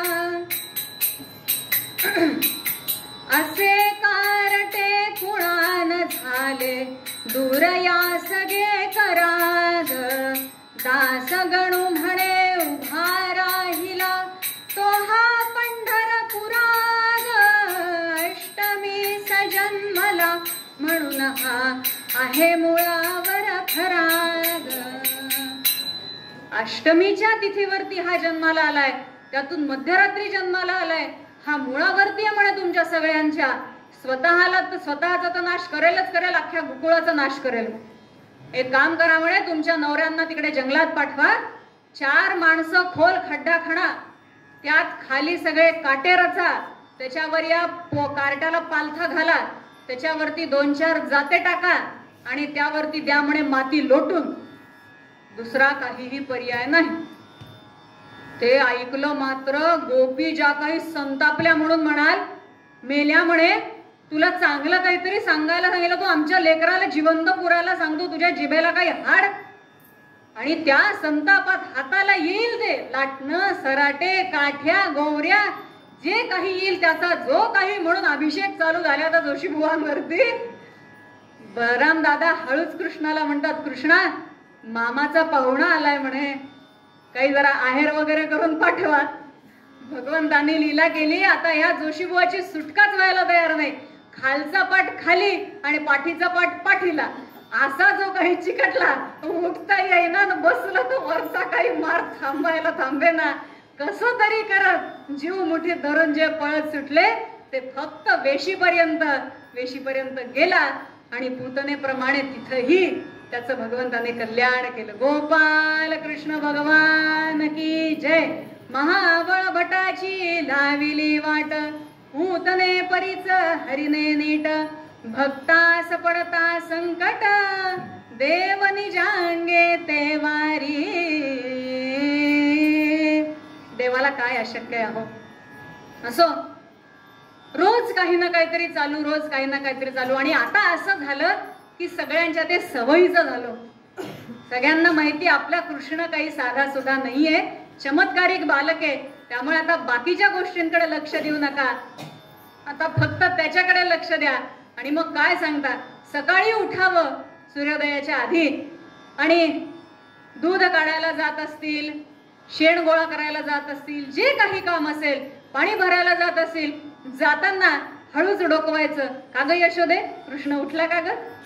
काम करून परत यायचं, का ग यशोदे कृष्ण उठला का ग, कृष्णाची आंघोळ झाली का ग. भागवतात वर्णन असं आहे की जावं गवळणींनी, अगं यशोदे अमुक एक भाजी हवी होती, तिने आपलं जावं फडताळ्यातून भाजी काढा, सगळं हे करा, तोपर्यंत आपलं बाळाला घ्यायचं, 2-4 पापे घ्यायचे, पुन्हा ठेवून द्यायचं. तिने आपली भाजी द्यावी, भाजी घेऊन कोपऱ्यापर्यंत जात नाही की पुन्हा वापस, अगं बाई विसरलेच की मी, घरात एवढी मोठी भाजी पडली, ही घे, पुन्हा ठेवून, पुन्हा जावं, तेवढ्या वेळात पुन्हा त्या बाळाला घ्यावं. इतका म्हणून तो लळा लागला भगवंताचा की त्यांना दुसरं काही कामच नाही. दादा वर्णन करतात, प्रेमे मुखाने हरिनाम घेती, गोविंद दामोदर माधवेती, गोपाल दामोदर माधवेती. म्हणा, गोविंद दामोदर माधवेती, गोपाल दामोदर माधवेती, गोविंद दामोदर माधवेती, गोपाल दामोदर माधवेती, गोविंद दामोदर माधवेती. गोपाल कृष्ण भगवान की जय. अखंड भगवंताच्या नामस्मरणात आणि ते भजन ऐकायला स्वर्गातले देव अक्षरशः गोकुळाच्या तिथे जमा होत होते. काय सुंदर भजन चाललंय. भगवान शंकरांनी विचारलं म्हणे, अहो तुम्ही भल्या पहाटे रोज कुठेतरी जाता म्हणे, आजकाल उठून कुठं चालले म्हणे. काय शंकरा माहिती नाही तुम्हाला, भगवंतांनी अवतार घेतलाय, जरा त्या तपश्चर्यातून वगैरे जरा बाहेर येत जाओ, त्या हिमालयातून बघा जरा म्हणे आजूबाजूला काय चाललंय. भगवान शंकर म्हणतात, वा भगवंतांनी अवतार घेतलाय, भेटायला तर जायलाच पाहिजे. कोणता अवतार आहे, काय कार्य चाललंय, जरा खबरवाद घेऊन येतो म्हणे. इकडे भगवंतांनी विचार केला, साक्षात भगवान शंकर येत आहेत, एवढे मोठे अधिकारी, त्यांना थोडस जरा बोलावणं पाठवायला हवं आपल्याकडून, आपली जबाबदारी येते, मोठे आहेत ते मानाने. आणि म्हणून मग भगवंतांनी लीला केली की पहाटेच उठून रडायला लागले, आई मला आकाशातला चंद्र पाहिजे. काही कर, मला आकाशातला चंद्र पाहिजे. रडणं थांबायलाच तयार नाही. यशोदा कंटाळली बिचारी, गच्चीवर घेऊन फिरतीये कडेवर. अरे कृष्णा रडू नको रे बाबा, रडू नको रे बाबा, ऐकायलाच तयार नाही. गोपींनी ते पाहिलं. का ग यशोदे काय झालं? काय करू बाई म्हणे, सकाळपासून पोरग रडतंय, ऐकायलाच तयार नाही. काय झालं, काय पाहिजे त्याला? म्हणे त्याला आकाशातला चंद्र पाहिजे.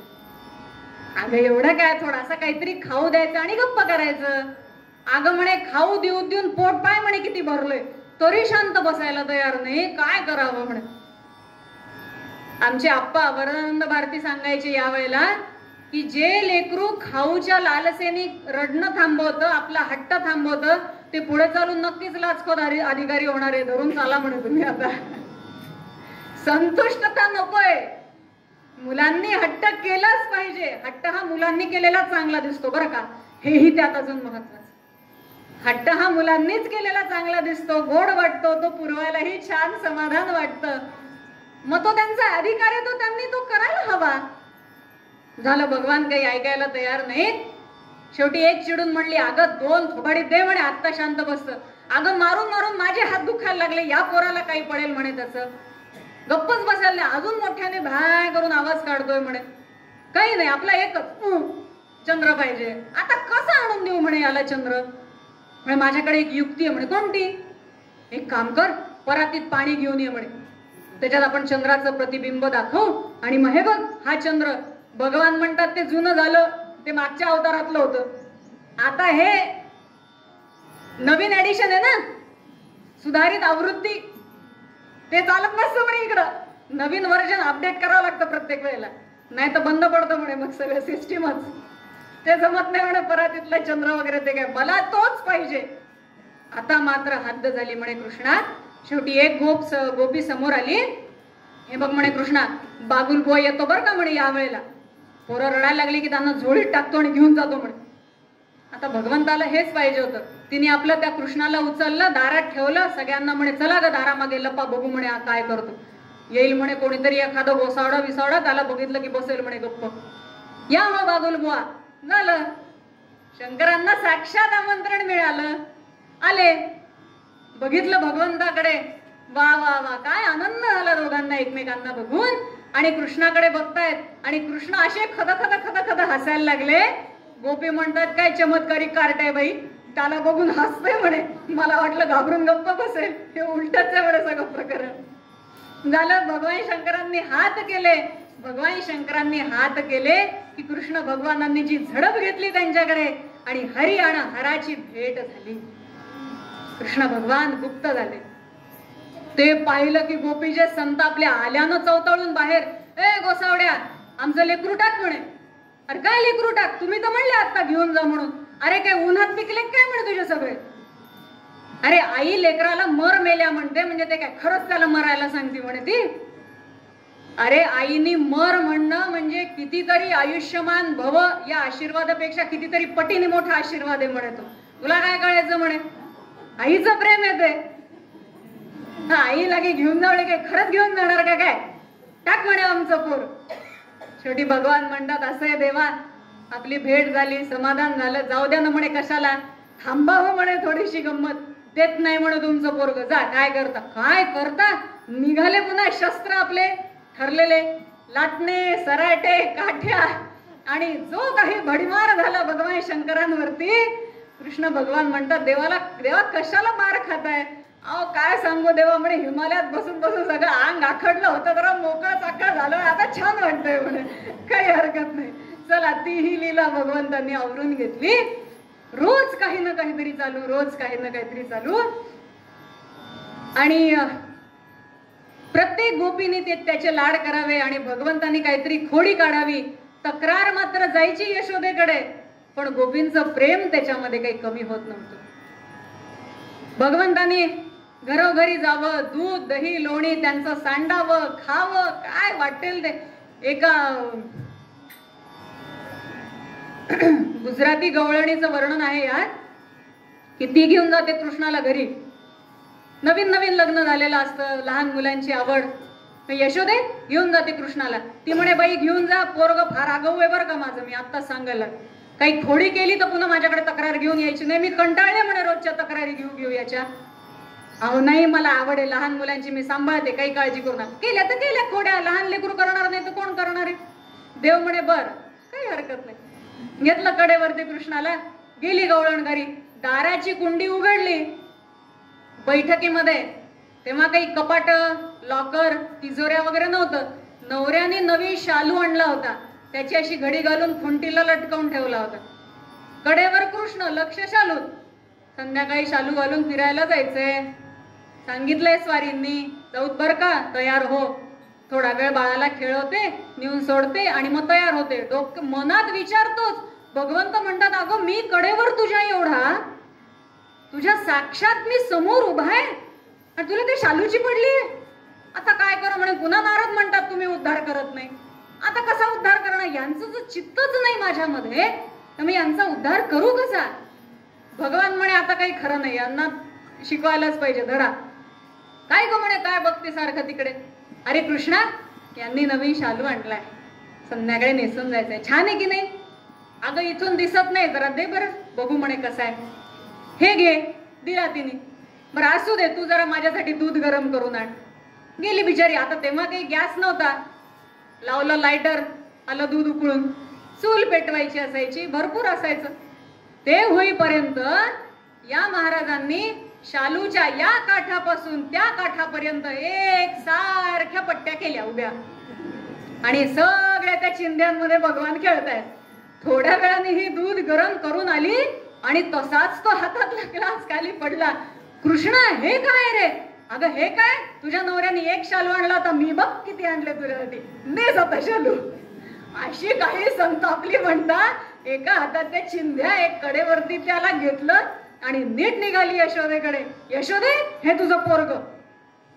आता काय केलं, मी आधी सांगितलं होतं म्हणे. म्हणे काय आधी सांगितलं होतं, सगळा माझा शालू फाडून टाकला म्हणे. शालू फाडला,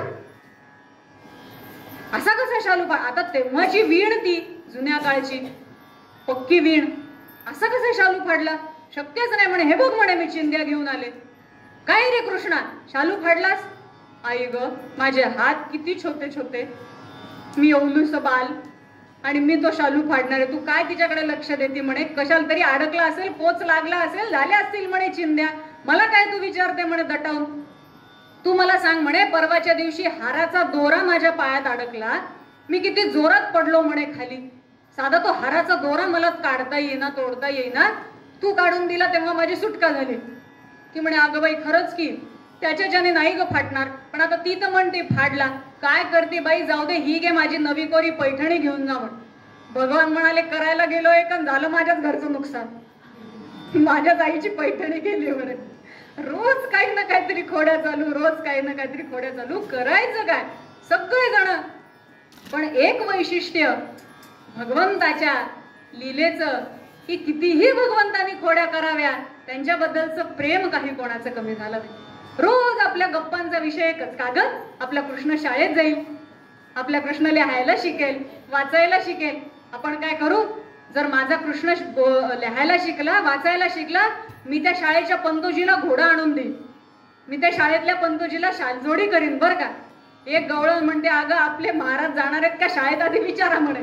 त्यांच्या ज्या काही लीला चालू आहेत त्याच्यावरनं मला तरी काही वाटत नाही म्हणे.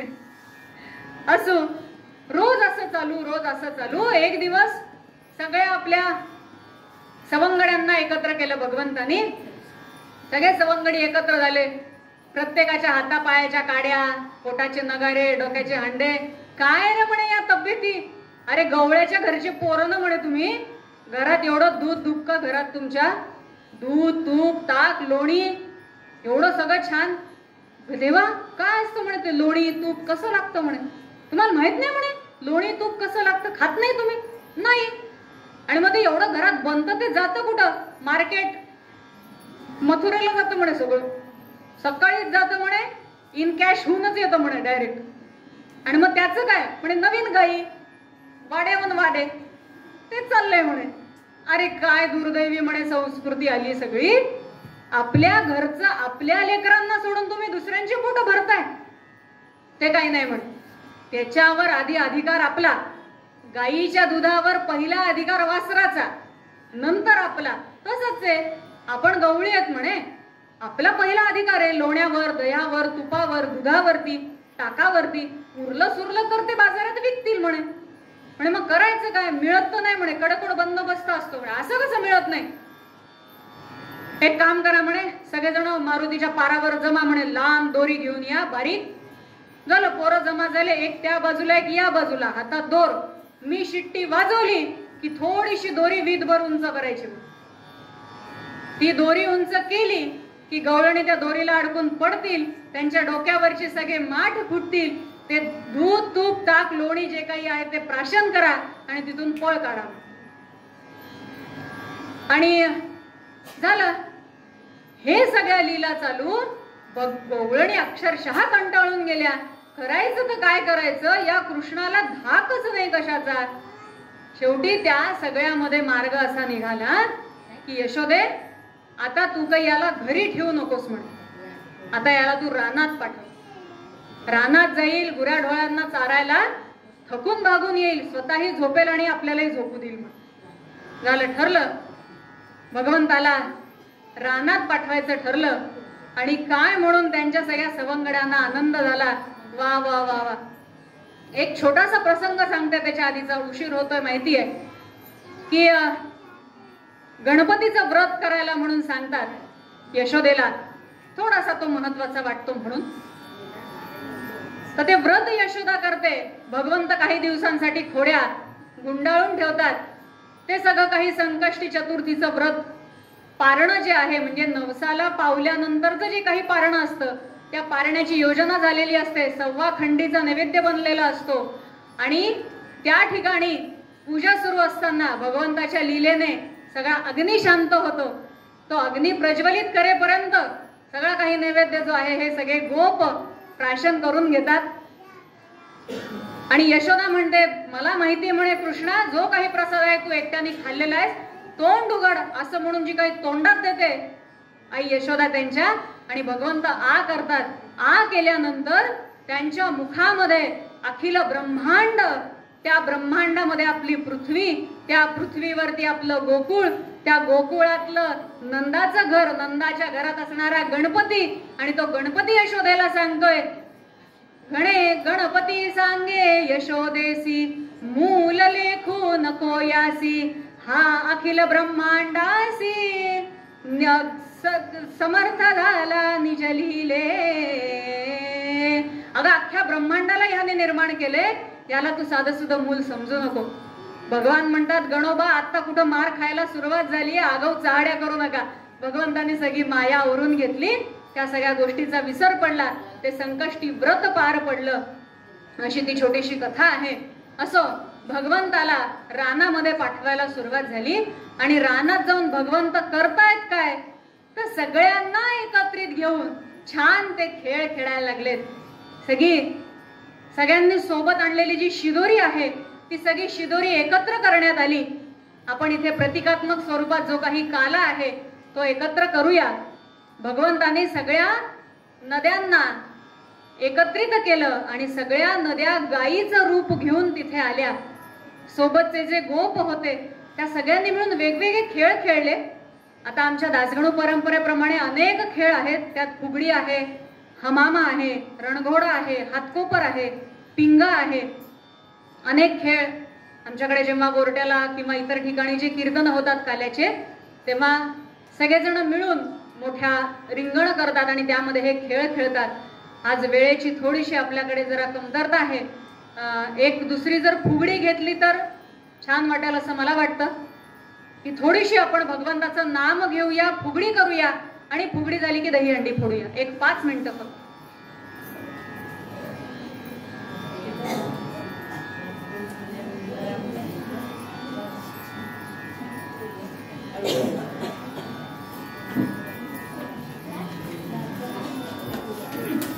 सगळ्यांनी भजन करा.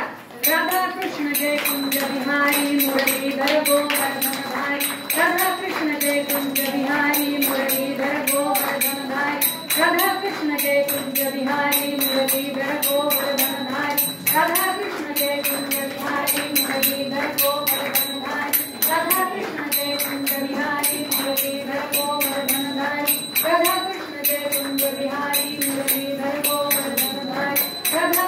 जय कुंज बिहारी मुरलीधर गोवर्धनधारी राधा कृष्ण जय कुंज बिहारी मुरलीधर गोवर्धनधारी राधा कृष्ण जय कुंज बिहारी मुरलीधर गोवर्धनधारी राधा कृष्ण जय कुंज बिहारी मुरलीधर गोवर्धनधारी राधा कृष्ण जय कुंज बिहारी मुरलीधर गोवर्धनधारी राधा कृष्ण जय कुंज बिहारी मुरलीधर गोवर्धनधारी राधा कृष्ण जय कुंज बिहारी मुरलीधर गोवर्धनधारी गोपाल कृष्ण भगवान की जय. या काल्याचं महत्व थोडक्यात सांगते की तुकोबराय भगवंताला म्हणाले, भगवंता तुझ्या बाललीला आम्ही गाईल्या खूप पण कधी अनुभवायला मिळाले नाही. तेव्हा भगवंतांनी सांगितलं की तुम्ही निंबराजांना घेऊन या. आणि निंबराजांना घेण्यासाठी म्हणून दैठणला तुकोबाराय साक्षात जातात. निंबराज तुकोबारायांसोबत येतात. सगळेच मोठे मोठे अधिकारी संत, पण स्वतःकडे मोठेपणा यांनी कधीच घेतला नाही. प्रत्येकाला दंडवत घालण्याची पद्धत आपल्याकडे आहे. आणि तसं दंडवत घालत घालत घालत सगळा हा मेळा पंढरपूरला जमलाय. आणि पंढरपूरच्या वाळवंटामध्ये वारकरी संप्रदायातला पहिला काला तिथे साजरा झाला. निंबराज स्वतः बाललीलांचं वर्णन करत होते. तुकोबारायांसारखे अधिकारी श्रोतेगण बनून तिथे बसले होते. आणि वर्णन असं आहे की निंबराजांच्या खांद्यावरती भगवान गोपाल कृष्ण स्वतः बाल स्वरूपामध्ये तेव्हा प्रकट झाले आणि तो गोपाल काला साजरा झाला. काला वाटी नारायण गोपी गोपाला लागून गोपी गोपाला लागून गोपी गोपाला देव मासे होनी आले प्रसाद घ्यावया सांगे रोव घ्या ऋषिकेशी नका जाऊ कालिंदीसी हात धुवावया नेटका तेथे सर्प आहे देखा गणू म्हणे ज्या संताचा शेष मिळे तो दैवाचा. गोपाल कृष्ण भगवान की जय. काल्याचा मिळता प्रसाद लवही तापत्रया तो हरी हा काला नच काळसाच समजा पापा प्रति भूवरी कष्टा वाचून मानवा कलियुगी वैकुंठ हा देतसे बोले दास गणू आम्हा कथियले श्री निंबराजे असे. गोपाल कृष्ण भगवान की जय. या काल्याच्या प्रसादाचा इतका महिमा आहे की त्याचा कण जरी मिळाला तरी तो आपल्याला ह्या सगळ्या तापातून ह्या सगळ्या कष्टातून उद्धरून नेतो. इतका श्रेष्ठ हा कलियुगामध्ये भगवंताच्या नामाचा काला सांगितलेला आहे. इथे भगवंताच्या नामाचा आज आपण काला केला. परंपरेप्रमाणे मागणं आहे ते भगवंताच्या चरणी मागते. अनंत अपराधाच्या राशी पोटी घालणे देवा पोटी घालणे महान पापी मी मज परितू आकुला म्हणणे पतित पावनाईसे आपणा नाम धरिलेसी देवा नाम धरिलेसी आता पतिता उपेक्षिणे योग्य नव्हे तुझसी दीनानाथा विश्वंभरा करुणावतारा देवा करुणावतारा दासगणूला नको लावू विमुख माघारा मुखी राहो नाम ध्यानी मनी तुझी मूर्ती देवा मनी तुझी मूर्ती घडो कीर्तन सेवा देवा सदैव या हाती प्रतिवर्षाची वारी रामा पंढरीची होवो देवा पंढरीची होवो तुझ्या समचरणाचा प्रेमा वाढत की जाओ साधू संतांची ती होवो सदैव मज भेटी देवा सदैव मज भेटी दासगणो म्हणे वस्ती राहो गोदेच्या काठी हेची दान देगा देवा तुझा विसर न भावा गुण गायी ना आवडी हेची माझी सर्व जोडी न लगे मुक्ती धन संपदा संत संग देई सदा तुका म्हणे गर्भवासी सुखे घालावे आम्हासी. गोपाल कृष्ण भगवान की जय. पुंडलिक वरदा हरी विठ्ठल सद्गुरु ज्ञानेश्वर तुकाराम महाराज की जय. सद्गुरु दासगणो महाराज की जय. स्वामी वरदानंद महाराज की जय. सच्चिदानंद सद्गुरु प्रल्हाद महाराज की जय. रामचंद्र महाराज की जय. विष्णु महाराज की जय. अवधूत चिंतन श्री गुरुदेव दत्त भारत माता की जय, माता की जय, विमल माता की जय, की जय, गोपाल कृष्ण भगवान की जय. आजची सेवा भगवान गोपाल कृष्णाच्या चरणी अर्पण करते, त्याने गोड मानून घ्या.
गोपाल कृष्ण भगवान की जय.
एक कण द्या आम्हाला प्रसाद, त्यांना कीर्तनकारांना द्या.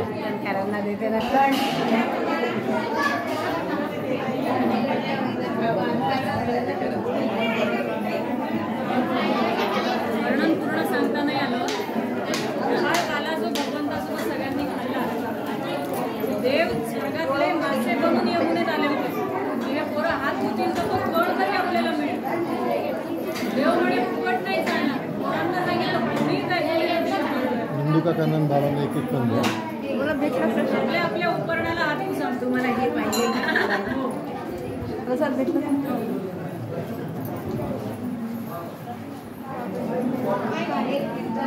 तरी पण घेऊया.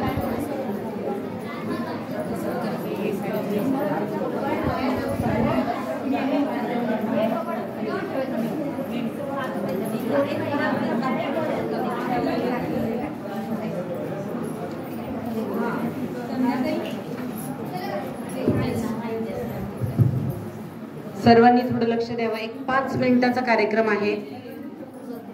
थोडंसं बसून घ्यावं एक 5 मिनिटासाठी. आरती नंतर घ्यायचंय.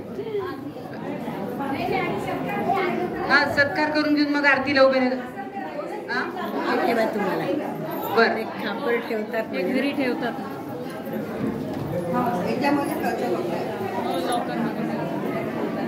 अतिशय सुंदर असं कीर्तन आणि कीर्तन सेवा आपण सद्गुरूंच्या चरणी आणि राधाकृष्णाच्या चरणी अर्पण केली. खूप खूप धन्यवाद ताई. छोटेखानी आम्ही साडी चोळीचा जो काही प्रसाद आहे तो सगळ्यांना तसा माहेरवाशीण म्हणून आपल्यालाही हा प्रसाद मिळावा अशी आमची इच्छा आहे. आईच्या माहेरी आल्यानंतर प्रत्येक माहेरवाशीण ही भरल्या ओटीनी जावी ही संकल्पना घेऊन आपण जो साडी चोळीचा प्रसाद बांगड्या आणि गजरा अशा पद्धतीने अशा स्वरूपाचा आपण माहेरवाशिणीचं कौतुक म्हणूया किंवा माहेरवाशिणीचे लाड जे काही इथे झाले लाड झाले तो प्रसाद आपण स्वीकार करावा अशी आम्ही आपल्याला विनंती करतो.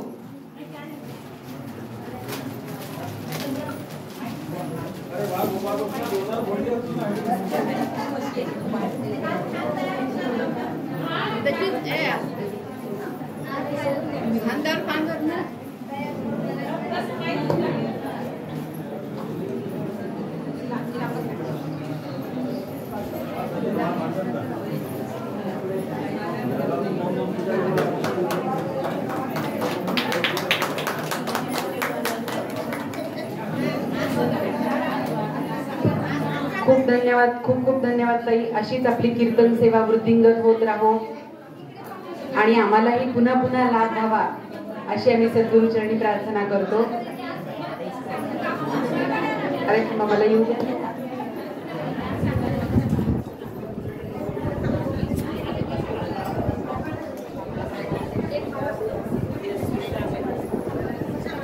मगाचा काढला होता ना आपण, मगाचा काढला होता ना आपण, कारण मला वाटतं दुसरीकडे नाही आलेला.